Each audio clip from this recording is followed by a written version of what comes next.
afternoon, good evening, wherever you're consuming this broadcast. Welcome back to Bus Talk. I know it's been a while, but for the first time, as Bus Talk is a simple, straight talk, slow burn, if you will, where we talk about issues at your common workplace. The target audience for this podcast are those people who are somewhere in between, say, 5 to 15 or 5 to 18 years of work X. Not to say the content is not relevant for folks earlier or later than the prescribed period, but usually it's for those who are stuck in the middle. It's like the muddle in the middle. And so the content largely revolves around introspection. There are no prescriptions, there are no instant gratification. Listening to this episode or listening to Bus Talk regularly won't turn around your life dramatically. There isn't any get promoted quick tips and here are the three things to do and life will be very different. None of that. Well, if you're still listening and this is what floats your boat, then you have tuned in to the right show. And folks who've been patient and being with Bus Talk for over the years, as always, deep gratitude. We are trying to build a community, if you will, of people with high attention spans in the age of seriously low attention spans. So, really appreciate you tuning in. Well, as always, let's jump right into yet another fascinating episode. Well, fascinating for you to decide, but I did find the topic quite fascinating. Let me see if I can set the context and tone for this and then we'll dive in. So, think of this, right? Have you ever been in a meeting where someone confidently shuts down a great idea with an expression or a sentence like, oh, we tried this 10 years ago and it failed. But when the idea succeeds elsewhere, the same person proudly claims, I always believed there was something in it. This was in the right direction. And then you are left bewildered how people just turn around nonchalantly without even acknowledging that they had made an absolute opposite, diametrically opposite statement just a while ago. So welcome to the world of what Guy Kawasaki famously calls the Bozo effect, a phenomena where organizations accidentally give influence, power, legitimacy to people who sound confident but lack the insight, curiosity, or humility to lead real progress. So that's what I'm going to talk to you about.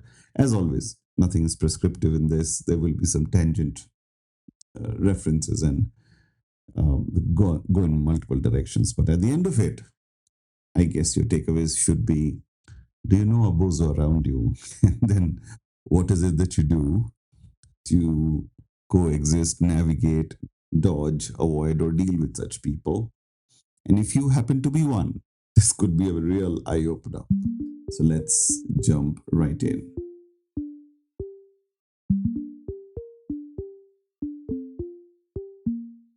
So, if you haven't already, let me first take you to the source material of all this, right? It's on the website called guykawasaki.com. All due credit. What a brilliant thought leader in the true sense of it and how beautifully it is articulated. So, I'm going to walk you through the topic and under which it is written is how to prevent a bozo explosion. And we'll reference some pointers and see. And this is written a while back. I think it's 2015, 2016. So it's a good close to 9, 10 years. So I'll try and update it in my limited capacity and knowledge to how it would be relevant in 2025. Does it still hold relevance in 2025? What has changed? And more importantly, probably give a little bit of an Indian context and see if this makes sense to you even better. So, the first step is to determine whether a bozo explosion is happening. So, here are the top 10 signs. And I'm just reading off the website, so, but just for your benefit, right? So, the two most popular words in your company are partner and strategic. In addition, partner has become a verb, and strategic is used to describe decisions and activities that don't make sense. I could not agree more. This has transcended the test of time everything. HRBP is your business partner, your talent acquisition partner, your supply chain sourcing partner. Everything is a partner, everybody's a partnership, and everything is, of course, strategic. Who's doing the tactical activity? I don't know. Many months ago, a young professional, probably about, okay, okay, let me just not give you the spoilers startup, let me set it for you. So, this professional walks up to me and says, I am quitting. And I'm like, why are you quitting?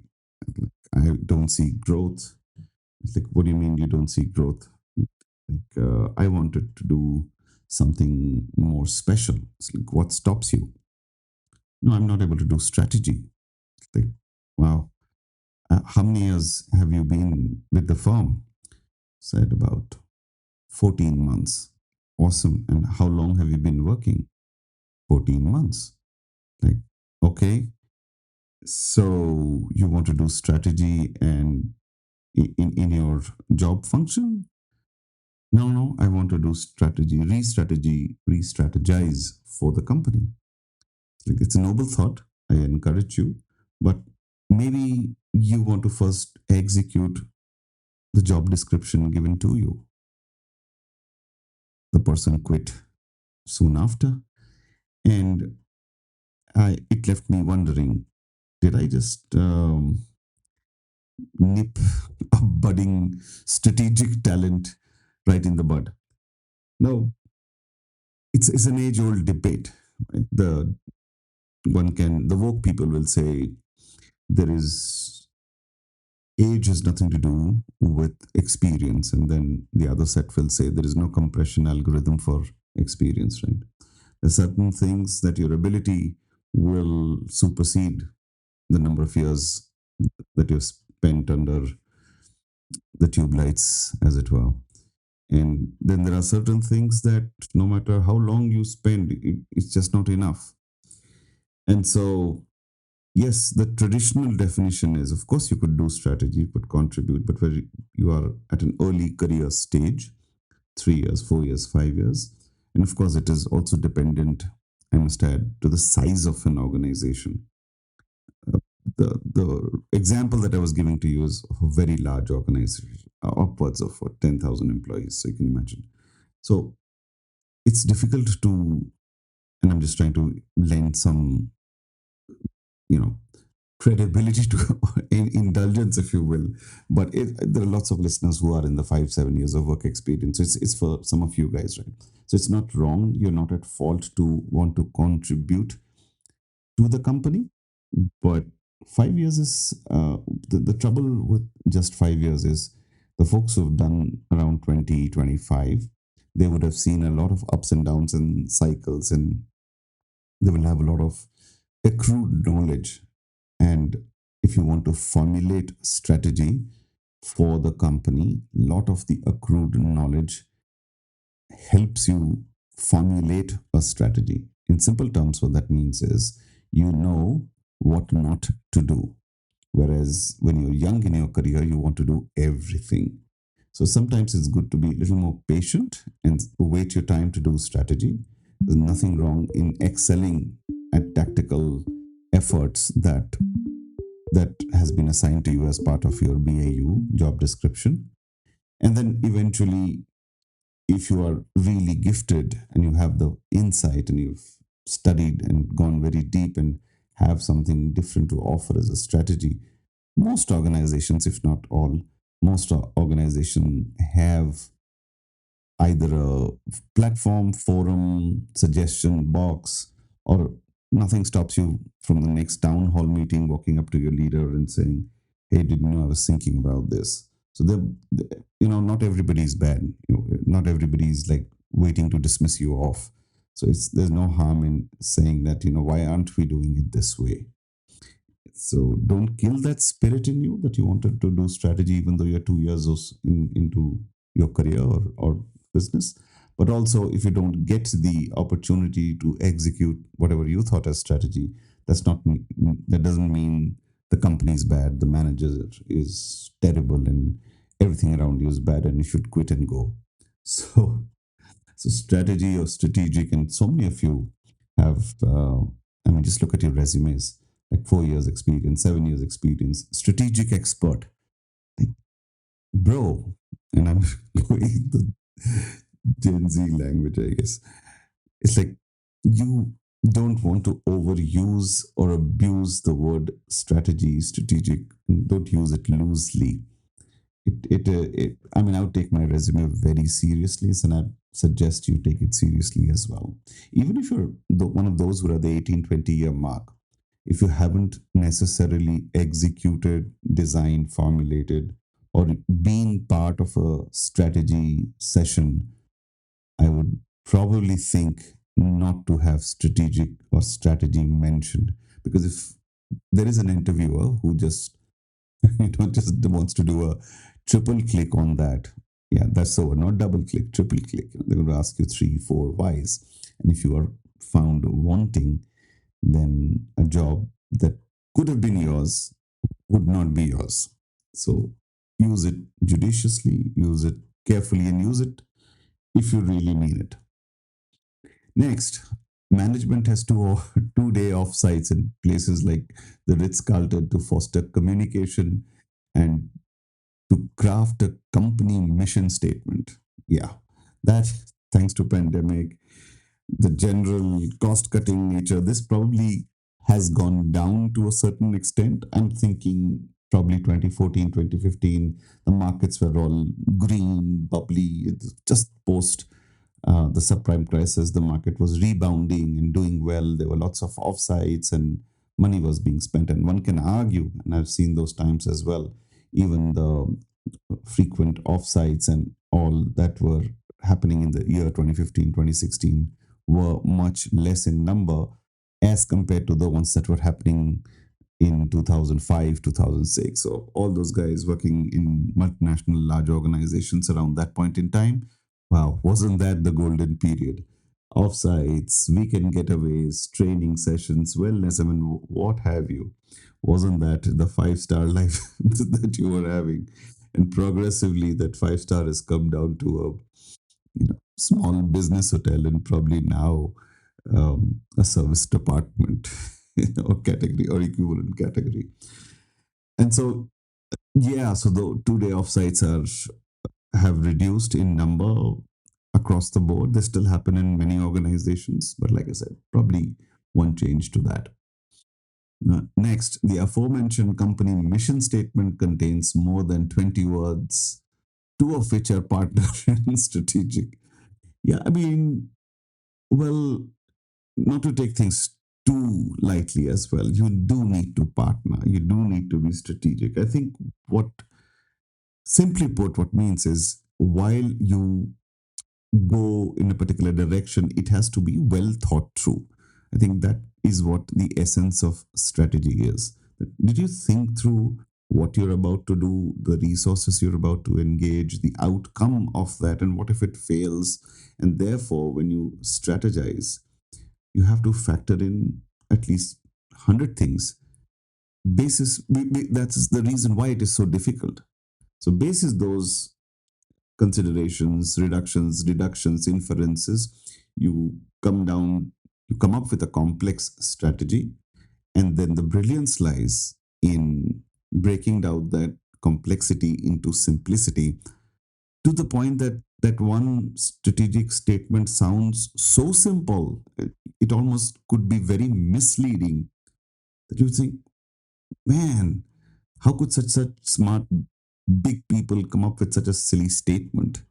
But it, as it happens, as it turns out, once you do a deep dive, you will realize it is a powerful statement. Give an example: mobile first, cloud first. Four little little words. How powerful is that, right? When you think of the context, the relevance, it probably was what, 2012 or 2013, if I'm, or maybe even earlier. What set forth is almost like this is what will happen. Everything will be on the cloud, everything will be on the mobile, and it'll be first. So it is a very simple, innocuous, almost like what's the big deal kind of a statement, but it is profound, it is deep, and it is well thought through. If you, the more that you, more quarters that go by, you realize, wow, how powerful that is. And even what, 2025, almost heading into 2026, it still holds true. And so, not to dismiss off the word strategic or partner, I think they're important, but I think there's a little more to the story than how loosely it is being used. Next, your CEO's admin as an admin. Yeah, this probably at very large organizations. You're talking about all the big techs leadership or senior leadership, right? And so it probably has shrunk a little bit. It is not not like everywhere. Not that it was everywhere, but I guess it has gone down. I think, excuse me, from the post the pandemic, the cost cutting, the highs and lows, and everything,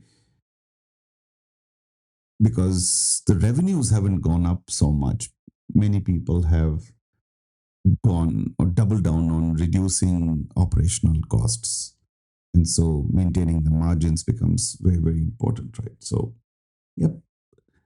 Uh, your parking lot's biorhythm looks like this: 8 a.m. to 10 a.m. Japanese cars exceed German cars, 10 to 5 German cars exceed Japanese cars, and 5 to 10 Japanese cars exceed German cars. Fantastic. I don't know if that is changed in the India context. Yeah, that probably, again, it differs from company size to company size. That is one. If I ever get a chance to speak to Mr. Kawasaki, I'll ask. Right?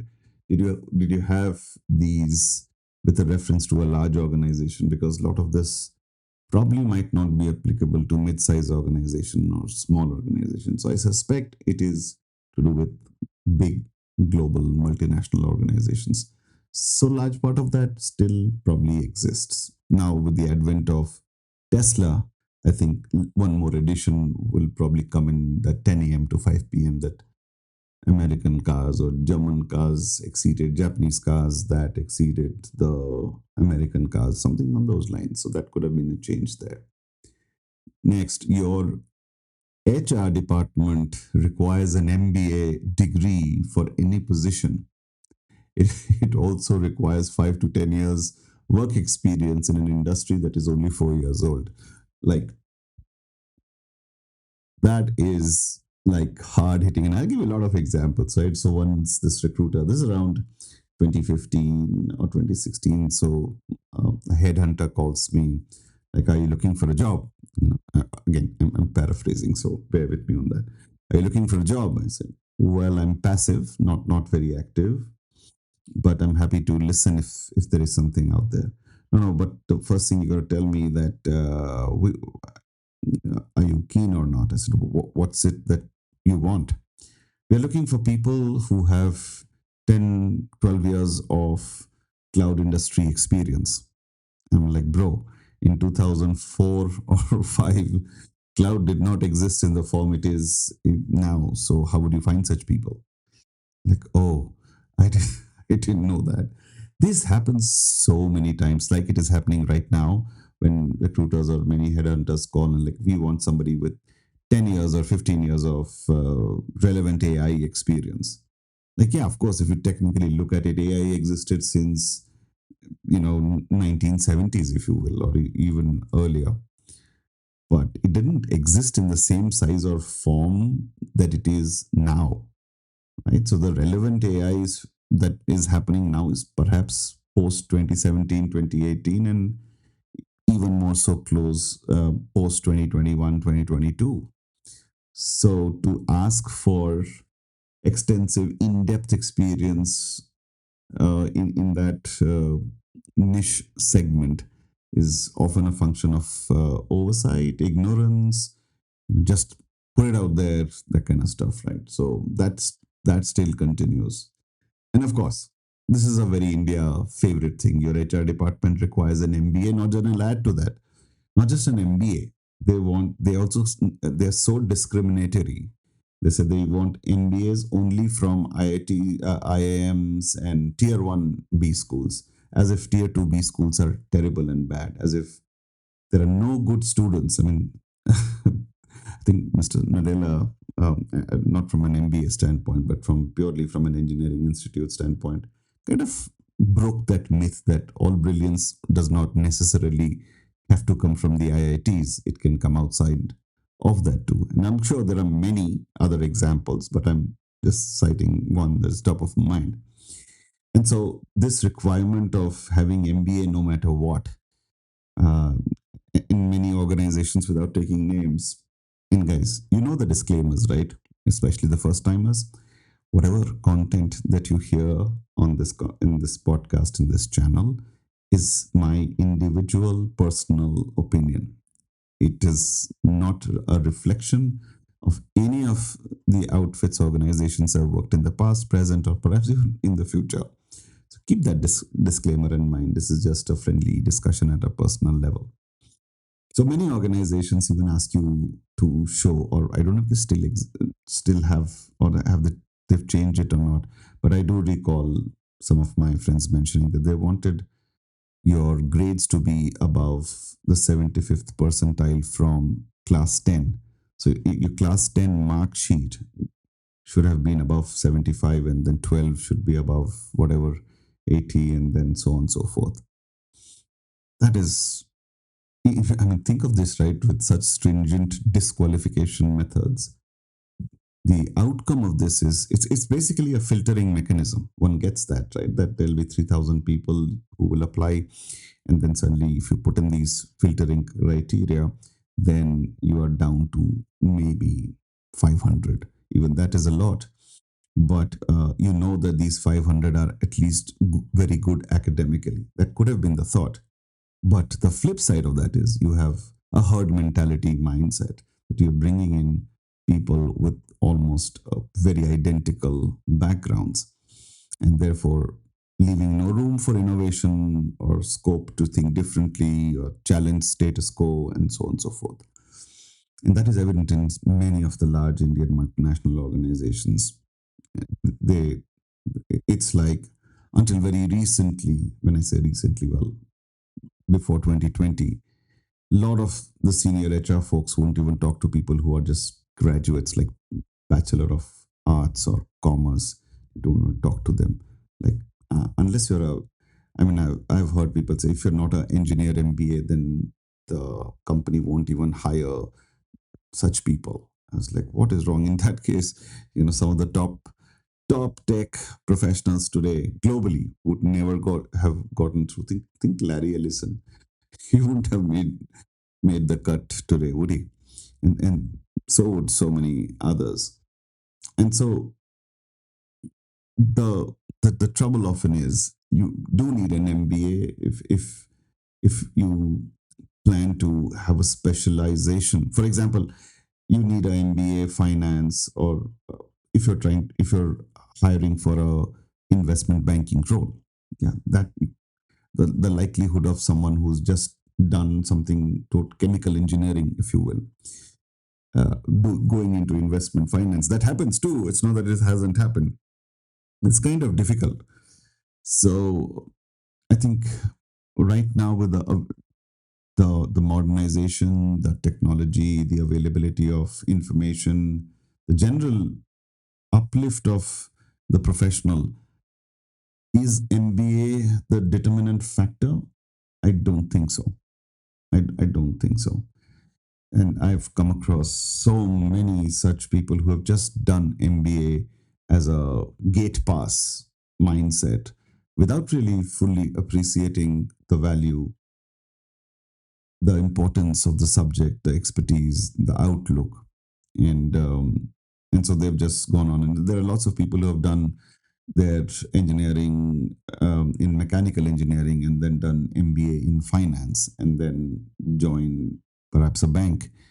And I'm like, okay, well, what does that mean? There are folks who've done metallurgy and done MBA, and then there are folks who have done MBBS and done MBA. Yeah, come across various profiles over the years, and it has baffled me.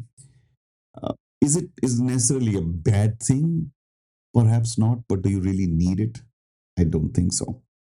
And bear in mind, if there are any professors or any colleges or universities listening to this, I'm not trying to say that MBA as a subject is bad or as a discipline is wrong. I'm not saying that at all. It has its utility for sure, but it has to be. It's on the students and the ecosystem, and you can hardly even blame the students because they've gotten into this.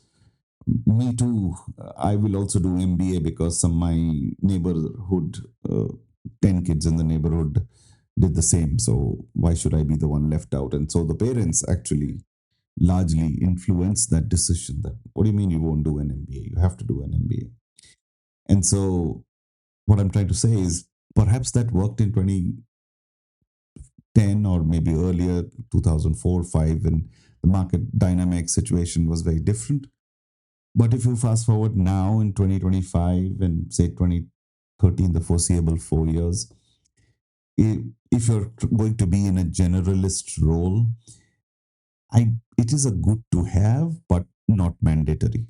Not mandatory. Is it something that you can, if you're going to do something of the speciality of the specialization that you have done in the subject, if your role is directly corresponding to that, then yeah, sure, there will be something that will be of utility. But if you're going to be in a generalist management role, well, it's not a showstopper. Right? There'll be other things that you would need to focus on. So yeah, but it. I think at a large, and not to belabor the point, but at a larger level, don't just blindly do an MBA for the heck of doing MBA. And organizations, please do not make it. I mean, I know that you use the word preferred MBA and all that, but there are still way too many companies who are almost downright, in some sense, discriminatory and say we only hire from tier one MBA schools. That verbiage is that mindset itself is not cool. So I'll leave it at that. Next, time is now considered more important than money. So you have a company cafeteria, health club, pet grooming service. Moreover, the first thing that employees show visitors is the company cafeteria, health club, and pet grooming service. Yeah, again, in large organizations, you even have a table tennis or a massage chair, couple of massage chairs, and more often than not, these rooms are empty. Nobody is really sitting in them. That's also the fact, and I know some of you who are not in large tier one OEMs nowadays. I mean, at least in the pre-pandemic days when working from office was mandatory, the traffic situation wasn't any different.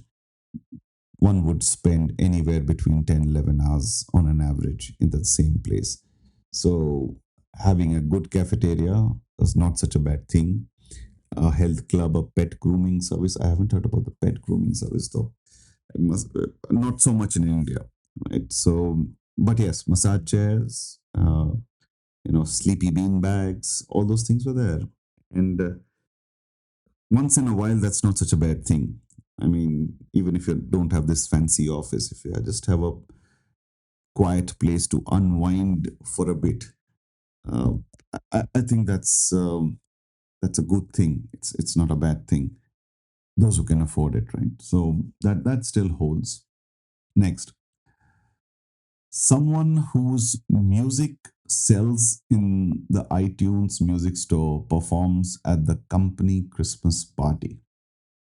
Um, Well, you look at it both ways. Has it withstood the test of time? Perhaps yes, because there are many instances where upcoming artists or emerging artists come and perform. A, because they cost much lower than hiring a rock star celebrity.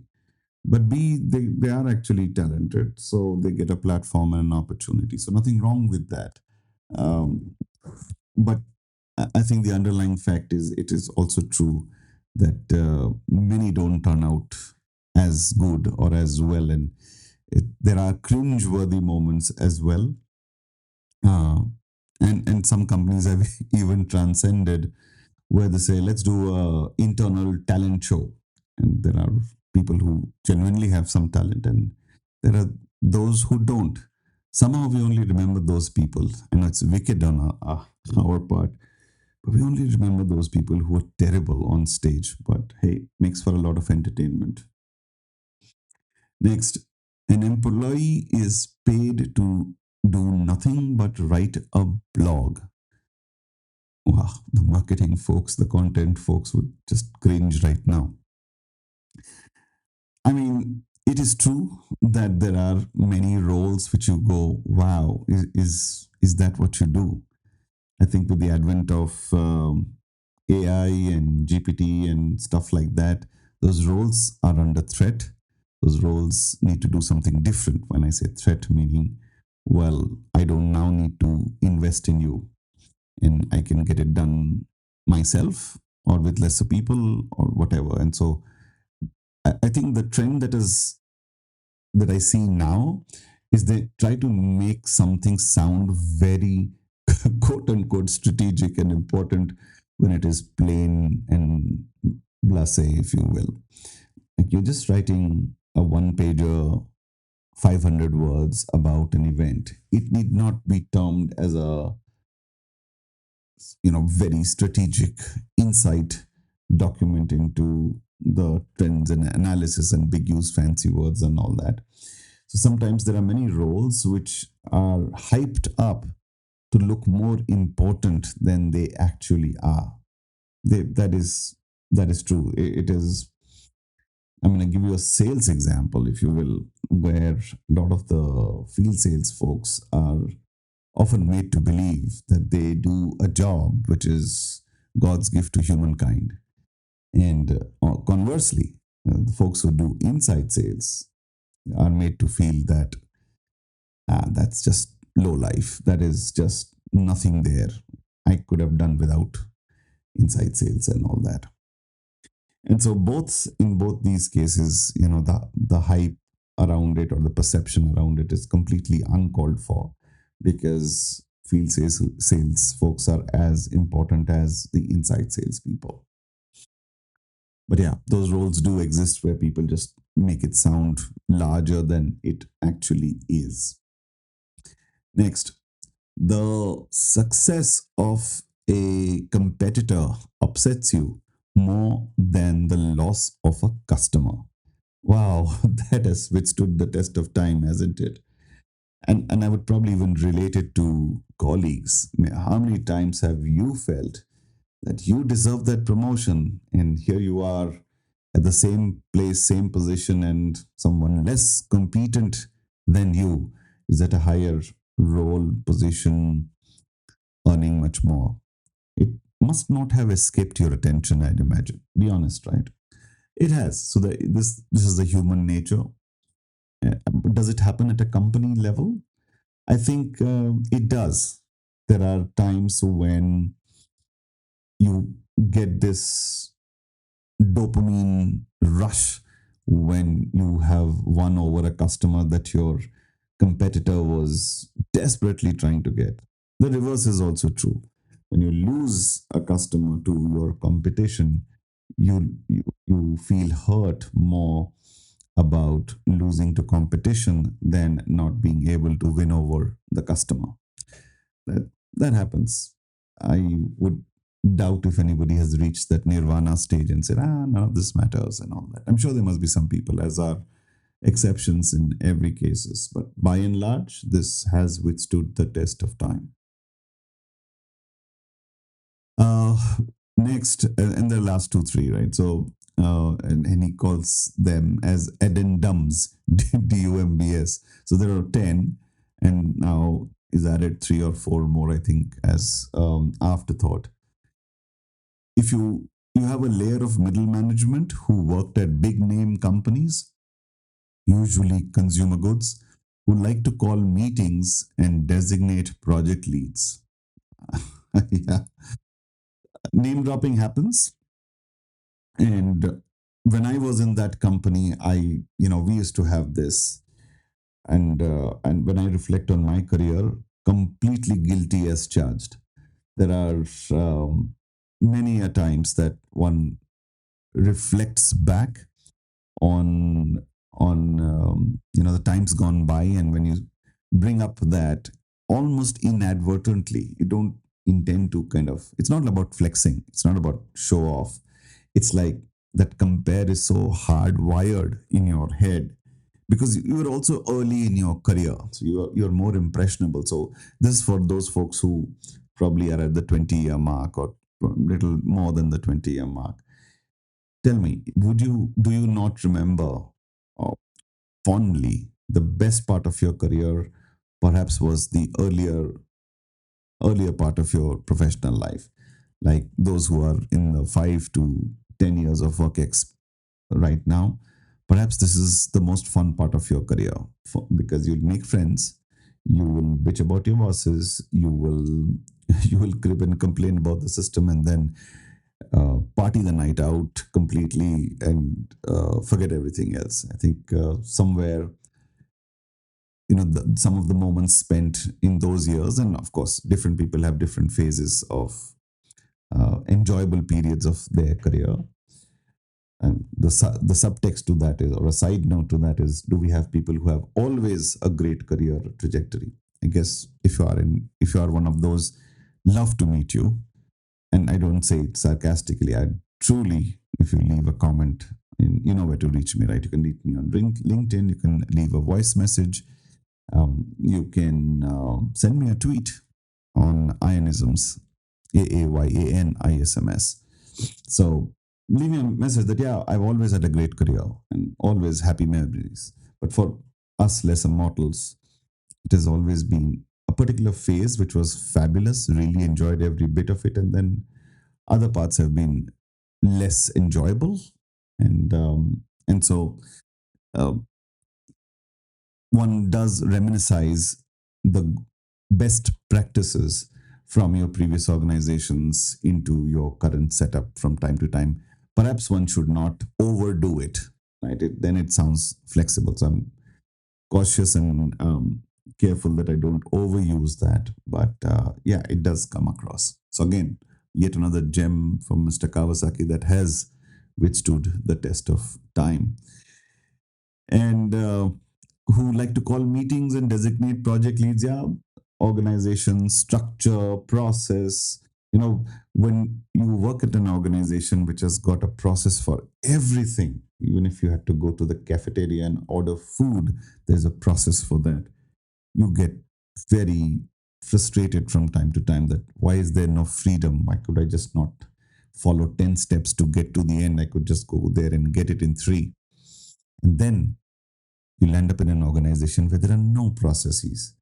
And you begin to realize how crazy that is, how bad that is, that nothing is in process and anybody can do anything.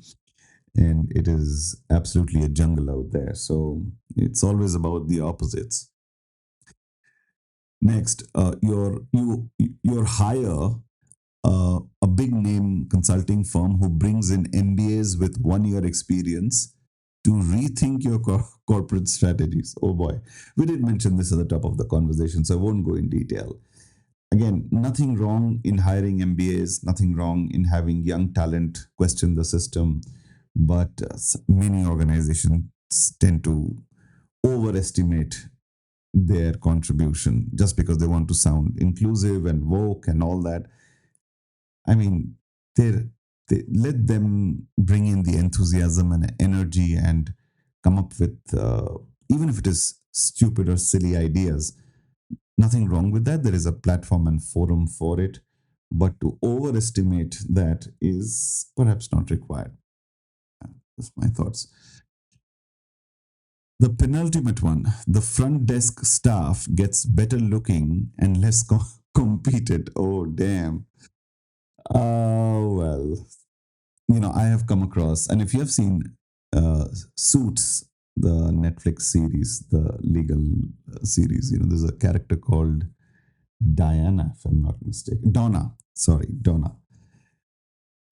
That is like not only a highly talented, highly efficient person, but also a very good looking person. That is a combination often found in the admins, lot of the business managers or erstwhile known as secretaries, they actually know the business better because they are very sharp. And so that's that lot of people exists even today. However, right in the front office, oftentimes we find people have they gotten better looking. I don't know. They're always good looking people over a period of time, over the years, so, at least from an India context. They were very, very hardworking, very smart people as well. So I'm trying to figure out instances where someone very good looking with very low IQ. Um, I'm sure there are somewhere, but it wasn't very evident from this part of the world context. I've always see India is a market of competition. Nothing comes easy. You're talking about 482 people per square kilometer, and if you have to be one of them who gets the job, it is tough. You will have to, even if you're applying for a front office desk receptionist, it is not a walk in the park. There is who knows, your HR department might even want an MBA for that. But I'm just saying, even a simple job is not simple. Competition is tough, so only the best get in. So the likelihood of having someone not so smart is generally low. Generally, again, there are many organizations who hire very low cost resources in from for various reasons, saying, "Well, I don't need someone very smart as long as they can just be there because I need somebody who can just do this basic two, three things and not much." So there are multiple mindsets, but yeah, over by and large, again generalizing, I do find a lot of smart people in the front office reception. Just that visitor management activity sucks. Nothing to do. It's not their fault. They're just doing their job, but it is so tedious to fill up those forms. And they ask you for a whole bunch of questions like, what is it? What's the relevance? Anyway, last one. Your CEO or CFO spends more time on CNBC than in office. Hmm. Interesting. Um, it's a 50-50. It's a 50-50 in the sense there are many, many CEOs who do have become very operation heavy, operational and tactical, and because they want to the pressure is to cut costs, be extremely cautious about spend, so their larger time is spent in office inspecting, monitoring, reducing costs and a whole bunch of things, rather than, one would wish, why don't you just go out there and meet more people and find some new business or show us some new direction. And on the flip side, there are enough people who almost are detached from whatever goes on in office, almost like somebody else is running the company and they are perpetually in travels. And you're like, why is it that you need to travel so much again? But hey, who can question? And so I don't know if it's a 50-50 mix in India. I would imagine it's probably a 60-40, where 60 is be inside and 40 being outside. So, but globally, the math could be different. So that those were the 14 tenets or the Bozo effect or the Bozo explosion that happen at most workplaces. Uh, in case you guys didn't know, Mr. Kawasaki is the chief evangelist of Canva, which is now, you know, almost displacing some of the largest graphic design tool companies. He was also the advisor to the Motorola business and a unit of Google and a chief evangelist of Apple. So he's a published author, The Art of Social Media, Art of the Start, and many other books. And so he himself is a Bachelor of Arts from Stanford University and an MBA from UCLA as well, and has an honorary doctorate from the Babson College. So very, very relevant post, very, very relevant insights. If you enjoyed this content, I'd love to hear some of the Bozo effects in your organization. And if you can share some, that'd be great. It'll be fun to see how it has changed, remained same, or gotten worse for you over the last few years. That's all the time I had for this episode of Bus Talk. I hope you enjoyed this content as much as I did sharing it with you. And if you did like it, share it with those who care, who love this no frill, no nonsense, monologue, straight talk. And so you build a tribe of people who are probably, if you're still listening to this, you're like one of the top 10 percentile in the country. And the rest would probably have switched off in the first 3 minutes, which is fine by me too. I don't have a problem with that. Until we meet the next time, please, please, please stay well, stay safe, be happy, and turn up to work. This is your host, Ian, and you were listening to Bus Talk.